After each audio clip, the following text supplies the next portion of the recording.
클래식 인물 열전. 손수연의 팡팡 스토리 클래식.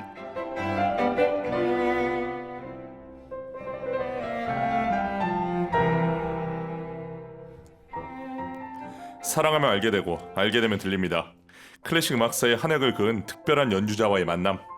드라마틱한 삶을 살았던 음악가 인생과 음악 이야기가 있습니다. 매주 금요일 클래식 연주자들의 영화 같은 인생 이야기를 들려주시는 음악평론가 손수연 교수님, 안녕하십니까? 안녕하십니까? 한 주 동안 건강하셨습니까? 네네, 안녕하십니까? 혹시 뭐 감기나 이런 건 안 걸리셨어요? 저는 바빠서 감기 걸릴 틈이 없습니다. 감기는 여유 있는 사람들이 걸리는 거라고 생각하고 있습니다. 저도 감기 안 걸린 지 10년이 넘었어요.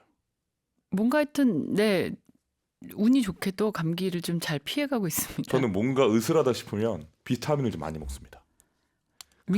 민간이 오빠 많이 먹어요. 맞습니다. 그 1000ml짜리를 한 끼에 많이 먹으면 6개도 먹습니다. 그렇게 많이 드시면 안 좋지 않나요? 그런 분들도 계시는데, 그렇게 얘기하시는 분들 계시는데 저는 문제가 없더라고요. 아무래도 돼지다 보니까. 용량이 또 남들보다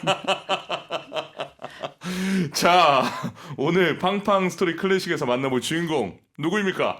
네, 피아노 역사상 가장 오랫동안 정말 변함없는 모습으로 무대에 오르고 있는 피아니스트 마리아 조앙 피레즈입니다. 무려 76년째 활동을 하고 있습니다. 네, 모차르트, 또 슈베르트, 쇼팽, 드뷔시 여러 작곡가의 스페셜리스트로도 활동하는 연주자인데요.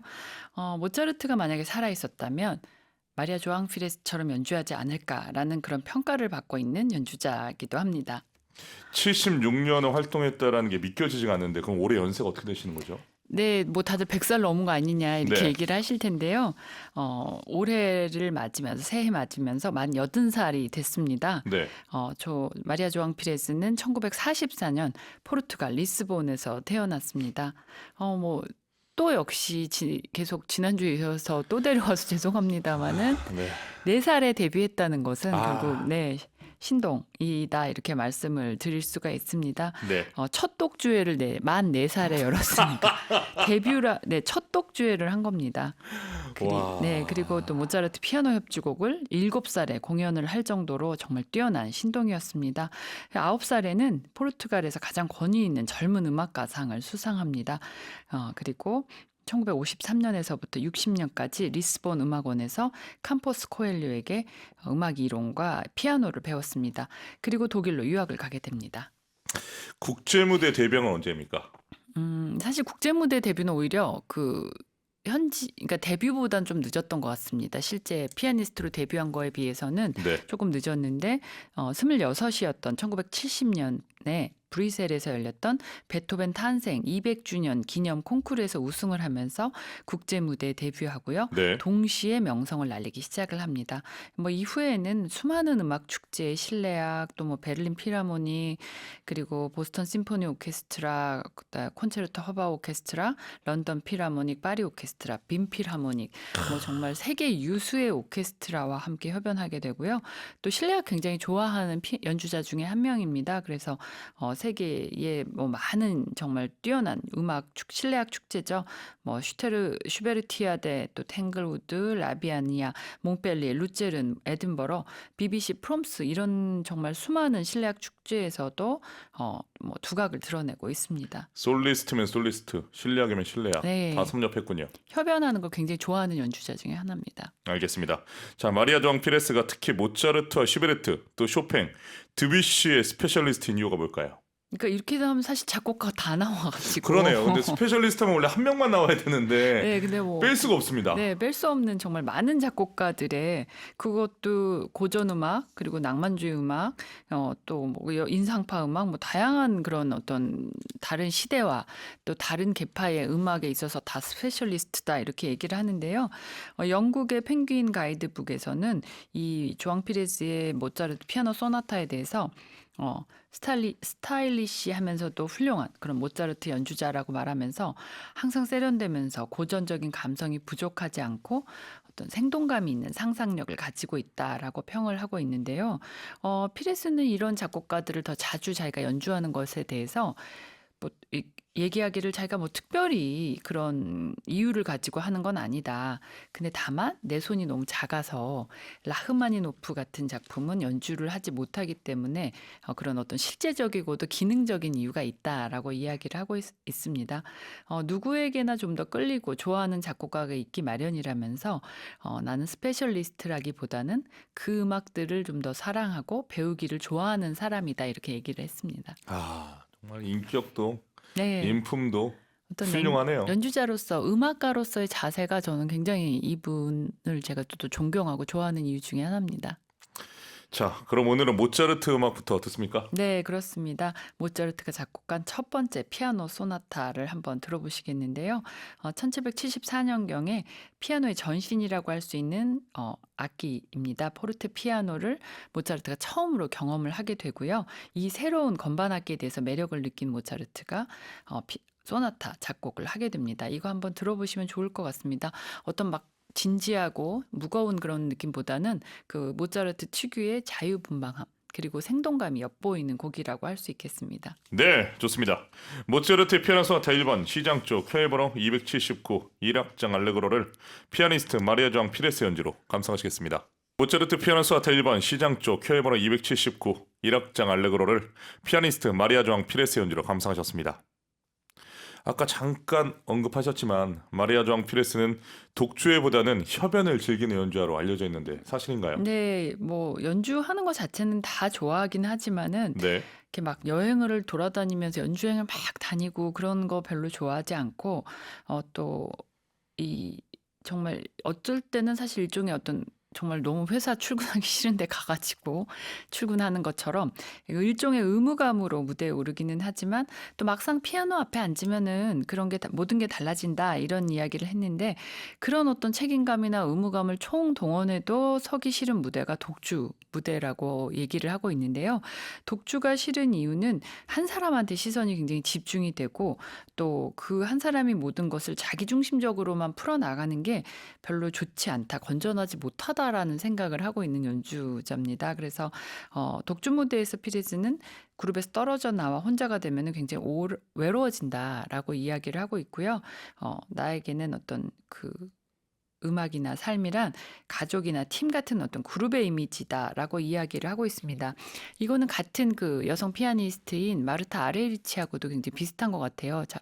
아레리치도 독주 무대 그렇게 좋아하지 않는다고 이야기했었거든요. 근데 이 피레즈가 협연만 고집하는 거는 아니고요. 작년에도 뭐 이제 피아노 리사이트를 했습니다. 리사이트를 하면서 이제 피레즈는 말하기를 이 리사이틀은 에너지라는 관점에서는 좀 더 까다롭기는 하고 또 온전히 혼자의 몫으로 끌고 가야 하니까 평생 리사이틀이 어렵다고 생각하고 살았는데 나이를 이제 무척 많이 먹게 된 다음에 깨달았다고 합니다. 청중들은 무대에 있지 않지만 끊임없이 저와 대화를 하고 있다는 것을요. 이 점이 굉장히 저는 매력이 있다는 생각이 들었습니다. 그래서 음악은 작곡가, 또 지휘자, 오케스트라 그리고 청중과의 대화라고 생각을 하고 어떤 자신의 에고와의 대화가 아니라 인생의 고통, 어떤 슬픔, 행복 이런 걸 모두 나누는 게 연주다라고 생각을 하고 연주자는 주고 또 청중은 일반적으로 뭐 그냥 일방적으로 받는다라는 사고방식은 잘못된 거라고 이야기를 하면서 청중은 음악가가 그들에게 주는 만큼 또 음악가한테 돌려준다. 우리가 함께하는 이 관계, 또 흐르는 이 에너지를 만드는 역할을 하고 있다고 뭔가 이렇게 청중하고 서로 일방적으로 주기만 하는 관계가 아니라 상호 영향을 주면서 주고받는 관계라는 것을 깨달았다는 점에서는 뭔가 이제는 현자의 어떤 반열, 어떤 득도의 경지로 이제 이동하고 있는 게 아닌가 이런 생각도 듭니다. 여러 생각을 하게 하는데요. 자, 협연 무대에서 호흡이 잘 맞았던 지휘자 있겠죠? 네, 뭐 많은 지휘자들하고 협연을 했는데요. 피레즈가 한 인터뷰에서 호흡이 잘 맞는 지휘자로는 클라우디오 아바도 또 샤를 쥐트와 또 베르나르트 하이팅크를 꼽았는데요. 피레스랑 가장 많은 협주곡 음반을 녹음한 지휘자는 클라우디오 아바도입니다. 왠지 이 두 사람의 어떤 음악적인 스타일이나 성격이 굉장히 잘 맞는다는 생각이 듭니다. 그래서 피레스는 1990년 살즈부르크 부활절 음악 축제에서 아바도의 지휘로 데뷔를 하게 되고요. 또 볼로냐의 모차르트 오케스트라 또 빈필하모니 유럽 챔버 오케스트라를 그 아바도의 지휘로 모차르트 협주곡 14번, 17번, 20번, 21번, 27번을 녹음했습니다. 그리고 2000년에는 유럽 챔버 오케스트라와 함께 그 클라우디오 아바도의 지휘로 슈만 협주곡도 녹음을 했습니다. 그렇군요. 피레스에게 손목 부상이라는 큰 시련이 찾아온 때가 있었죠. 네, 뭐 이제 연주자들이 하면서 특히나 이런 피아노나 바이올리니스트들한테는 손을 다친다는 건 굉장히 치명적이잖아요. 성악가들한테 목을 다치는 거와 마찬가지라고 할 수 있는데 1970년대 후반에 그러니까 비교적 젊었을 때이죠. 한 30대의 나이에 손목 부상으로 활동을 중단하게 됩니다. 일본의 데논 레코딩사와하고 모차르트 피아노 소나타 프로젝트를 진행 중이다가 아쉽게도 결국 작업을 하지 못하게 되고요. 재활을 계속 받으면서 이제 재기에 성공을 합니다. 근데 이제 사람이 아끼다 보니까 굉장히 뭐 항상 부상이 없을 수는 없죠. 그래서 피아노 너무 많이 치면 또 어깨에 대한 우리나라의 서혜경 피아니스트도 그렇지만 어깨에도 부상이 올 수 있고 뭐 여러 가지 어떤 그런 부상을 겪으면서 이 나이가 들면서 디스토니아라고 하는데 근육 긴장 이상증 같은 어떤 문제로 연주 레파토리가 조금 이제는 제한적이다라는 말을 하기도 했습니다. 음, 자, 앞서 잠깐 내한 공연을 언급했는데요. 내한 공연이 아쉽게도 많지는 않았습니다. 네, 많지는 않았는데요. 이제 이분이 연주 여행을 많이 돌아다니는 걸 안 좋아하기 때문이기도 한 것 아, 같습니다. 그렇군요. 또 굉장히 또 본인의 어떤 주거지하고 이 한국은 굉장히 멀기 때문에 먼 여행을 선호하지 않아서 그런 것 같기도 한데요. 2016년에 협연으로 내한을 했고 2022년 또 2024년 작년에 가을에 와서 리사이트를 가졌는데요. 정말 열광적인 반응. 그리고 저도 가서 봤지만 사실 이제는 이분이 테크닉이 과거 같지는 않습니다만은 어떻게 보면 음악을 대하는 성숙한 자세가 너무 멋있어가지고 그 자체만으로도 정말 굉장히 저는 큰 감명을 받고 왔었습니다. 뭐 한국의 관객들이 항상 굉장히 따뜻하고 친절하고 매우 열려 있다. 이게 한국 관객들의 반응이 굉장히 항상 열광적이니까 연주자들이 그런 말들을 많이 하는데 피레스 또한 그런 말을 했었고 피레스가 혼자 와서 이제 리사이틀도 했었고요.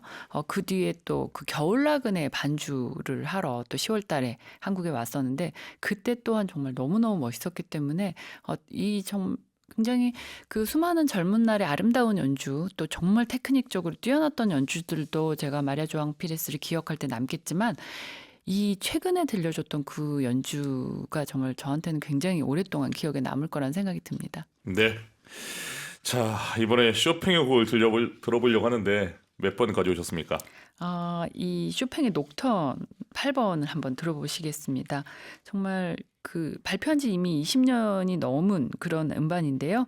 스테디셀로로서 정말 많은 애호가들의 사랑을 받고 있습니다.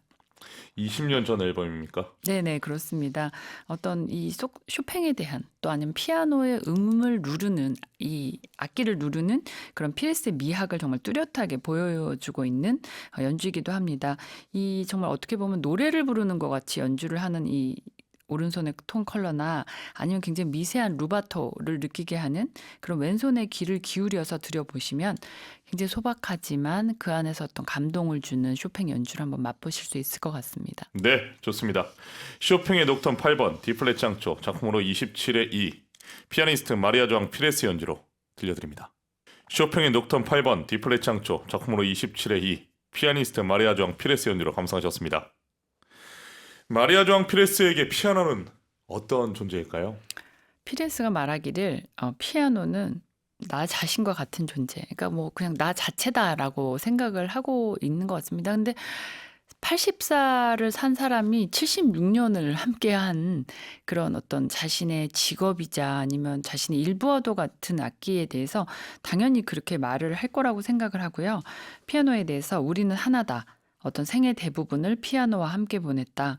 어떤 피아노의 매력은 인간에게 가장 중요한 표현력을 성찰하면서 미지의 세계로 연결하는 도구라는 점이다라고 이야기를 했습니다. 정말 그 조앙 피레스가 피아노가 조앙 피레스 그 자체다 이렇게 말해도 과언은 아니라고 생각합니다. 네. 피레스는 음악 교육에도 큰 관심을 가지고 있었죠. 네, 많은 어떤 교육자로서의 역할도 하고 있는데요.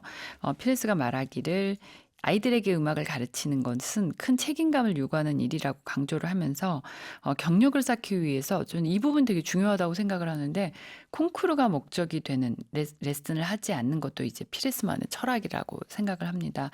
이야기를 하고 있고 피레스는 콩쿨만을 강조하다 보면은 예술과는 상관없는 길을 가게 된다라는 생각을 가지고 있는 연주자. 이것도 교육자입니다. 그래서 이 피레스가 이제 1999년에 포르투갈에서 벨가이스 예술센터를 설립을 했는데요. 처음에는 정부 보조금이 좀 부족해서 피레스의 연주 수입이나 음반 판매 수입으로 운영을 했는데 이제는 뭐 정부에서 지원도 있으면서 아주 안정된 운영을 하고 있다고 합니다. 하지만은 그 마스터 클래스는 잘 열지 않고 있다고 하는데요. 교육자와 피교육자를 구분하는 그런 일방적인 전달 방식이 피레스의 교육 철학, 또 음악적인 철학하고는 맞지 않기 때문이라고 합니다. 피레스는 선생님은 자신이 아는 것을 학생에게 가르치는 것이 아니다. 가장 좋은 것을 가르치는 사람과 또 배우는 사람이 같은 레벨에서 시작하는 것. 이 점이 사실 저로서도 선생으로서도 저도 정말 많은 생각을 하게 되는데 가장 좋은 것은 가르치는 사람과 배우는 사람이 같은 레벨에서 시작을 하는 것이라고 강조를 하면서 나에게는 매일매일이 교육이고 매일매일이 배움이다. 이미 많은 것을 배우고 익혀왔지만 누군가한테는 늘 뭔가를 배우고 있다라고 이야기를 했습니다. 어떻게 보면 굉장히 겸손한 자세다라고 말씀드릴 수 있죠. 우리 손승 교수님의 교육 철학은 무엇입니까? 갑자기 말씀하시니까 근근히 살아가는 저로서는 딱히 교육 철학은 없는데 이제 이런 좋은 분들의 철학을 많이 배우자라는 것이 네, 저의 철학이기도 하고 저의 또 좌우명은 이 정말 사과나 배에 이런 어떤 열매가 많이 열리는 나무 밑에는 길이 저절로 난다라고 이제 이야기를 하는 고사가 있는데요. 그 말을 어떤 제 신조처럼 여기고 있습니다. 그런 열매가 많이 맺는 나무와 또 같은 선생이 되려고 될지 모르겠습니다. 이 제 평생 하지만 노력을 하고 있습니다. 교수님의 제자분들이 부럽습니다. 제자들한테 한번 물어보셔야 될 것 같습니다. 아니 왜 이렇게 안 도와주십니까? 아니 저 댓글에 올라올까 봐서 자, 다시 피레스로 돌아가겠습니다. 이번에 들을 곡은 어떤 곡일까요? 네, 정말 제가 피레스 음악, 뭐 모차르트 음악 너무 정말 영롱하고도 아름답고 드뷔시 음악도 좋은데요. 슈베르트를 연주하는 피레스의 그 음악을 굉장히 좋아합니다. 그 어떤 낭만주의적인 성향이 그렇게 과도하지 않으면서도 아주 고상하게 어떤 이 슈베르트의 색채를 그려내고 있는데 그 점에서 슈베르트 즉흥곡 한번 들어보시면 좋겠습니다. 사심 가득히 선곡하셨군요. 네, 다 선곡은 제 개인적인 사심으로 가득합니다. 좋습니다. 슈베르트의 즉흥곡 1번 시단조 도이치 번호 899 피아니스트 마리아 조앙 피레스 연주로 들려드립니다. 슈베르트의 즉흥곡 1번 시단조 도이치 번호 899 피아니스트 마리아 조앙 피레스 연주로 감상하셨습니다. 아, 이 영롱한 기분은 뭘까요? 네, 정말 피레스가 연주하는 슈베르트는 정말 뭔가 또 어떤 특별한 것이 있다 이런 생각이 들죠, 항상. 제가 연주하는 슈베르트랑 다른 점을 느꼈습니다. 네? 그 피레스 하면 지난주에 우리가 소개했던 2차급 펄먼에 현이 하나 끊어져서 세연으로 네네. 연주했던 거에 거의 뭐 흡사한 레벨의 이 모차르트 피아노 협주곡 20번과 관련해서 전설 같은 일화가 있지 않습니까? 제가 지난주에 말씀드렸던 펄머네 같은 경우에는 약간 사고였다면 네. 이거는 재앙급의 이 일이다 이렇게 해서 말씀을 드릴 수 있겠는데요. 네. 이 조앙 피레스한테는 정말 다시는 기억하고 싶지도 않은 악몽 같은 순간이었을 수도 있습니다. 1998년 리카르도 샤이가 지휘하는 로얄 콘세르토 허바우 오케스트라의 정오 음악회에서 원래 모차르트 피아노 협주곡 20번을 연주하기로 되어 있었는데 뭔가 정보 전달이 잘못되면서 피레스는 21번을 준비를 해 온 겁니다. 그래서 이제 그걸 연습하고 준비를 다 해오고 그것에 대한 마인드 컨트롤도 해가지고 왔겠죠. 근데 아무것도 모르고 어떤 이제 피레스는 오케스트라 연주를 시작하자마자 자기가 준비한 곡과는 다르다는 걸 깨닫고 이제 연주할 수 없다고 계속 중얼 이제 더 이상 할 수 없다라고 얘기하는데 여기서 또 리카르도 샤이 지휘자도 만만치 않은 사람인 것 같아요. 계속 지휘를 하면서 당신은 할 수 있다고 뭔가 격려를 계속 합니다. 그러니까 뭔가 고수들의 세계는 무림 고수들의 세계는 정말 이렇게 무슨 나무 위를 계속 뛰어다니면서 결투를 하는 것처럼 평범한 사람들은 굉장히 다른 것 같아요. 그래서 할 수 있다고 계속 격려를 하면서 피아노 파트가 시작이 되니까 피레즈는 정말 자기가 생각지도 않았던 잘못 전달된 그 협주곡을 연주를 시작을 하고 단 한 번의 실수도 없이 무사히 연주를 마칩니다. 어떤 전설과도 같은 이야기가 되는데요. 이 영상은 지금 인터넷 찾아보시면 남아 있어서 여러분들 보실 수 있습니다. 근데 교수님 저는 좀 이해가 안 되는 부분이 있는데 아니 마리아 조앙 피레스 협연하는 리카르도 샤이 아닙니까 지금? 네네네. 그럼 리허설 안 합니까? 저도 이게 왜 리허설을 안 리허설 안 하고 했지? 어떻게 당일날만 공연을 하는지. 리허설을 했었으면 이런 사고를 예. 막았을 텐데 예. 리허설을 이때 하지 않고 그냥 시작을 했나 보다 이렇게 생각이 들더라고요. 뭔가 정오 음악회여서 그랬는지는 모르겠는데 리허설을 안 했기 때문에 이런 사고가 났다라는 생각이 들어서 항상 연주회 전에 리허설은 꼭 해야겠다라는 생각이 들었죠. 그래서 저는 순간 이 정도 대가들은 리허설을 안 하나라는 생각도 했지만 그래도 말이 안 되는 것 같습니다. 리허설 그건 어떻게 아니었던 것 같습니다. 그쵸? 리허설을 하지 않았, 뭐 대가니까 안 했던 건 아니었던 것 같고 어떤 사정이 있어서 리허설을 하지 않았던 것 같은데 하필 이런 사고가 났던 거죠. 자, 피레스는 드레스를 입지 않은 피아니스트로도 유명하죠. 네, 제가 이번에 그 마티아스 게르네 겨울 나그네의 연주 때 조앙 피레즈한테 또 반했던 거는 정말 옷을 너무너무 뭐랄까 신선처럼 입고 나타났는데 네. 화장도 하지 않는 연주자로도 유명합니다. 근데 옷도 천연 소재 옷만 입는데 뭐 무대 위나 무대 아래 차림이 그다지 다르지 않습니다. 그런데도 정말 그 자체로서 빛나기 때문에 연주자에게 굳이 의상이 그렇게 중요하지 않구나라는 것을 일깨워준 연주자이기도 합니다. 이 부분도 참 흥미로운 부분인데 만약에 연주자가 화장하지 않고 드레스 안 입고 그냥 일반 복장으로 무대 올라가면 솔직히 우리나라에서 난리 나지 않습니까? 네. 저렇게 성의 없이 무대 올라갈 수가 있냐? 그런데 마리아 조앙 피레스는 오히려 그 부분도 정말 진솔하다. 누가 어떻게 하느냐에 따라 또 다르겠죠.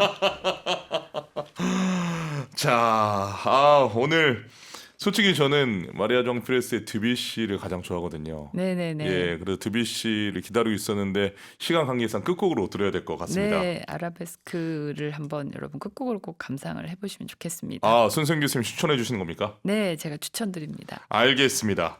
자, 다음 주에 만나게 될 음악가도 기대가 되는데 어떤 음악가입니까? 교수님 또 흥분하실 것 같은데요. 누굽니까? 바르톤 레나토 브루손입니다. 브루손이 나옵니까? 네, 바리톤한테 바리톤 이야기 하게 되면 굉장히 흥분하실 것 같지만 제가 정보가 많이 있습니다. 브루손에 대한 정보. 다음 주 너무 기대가 되는데요. 네, 기대해 주셔서 좋을 것 같습니다. 자, 오늘도 너무 수고하셨습니다. 다음 주에 뵙겠습니다. 네, 감사합니다. 오늘 손시원의 팡팡 스토리 클래식에서는 피아니스트 마리아 조앙 피레스의 인생 스토리로 함께했습니다.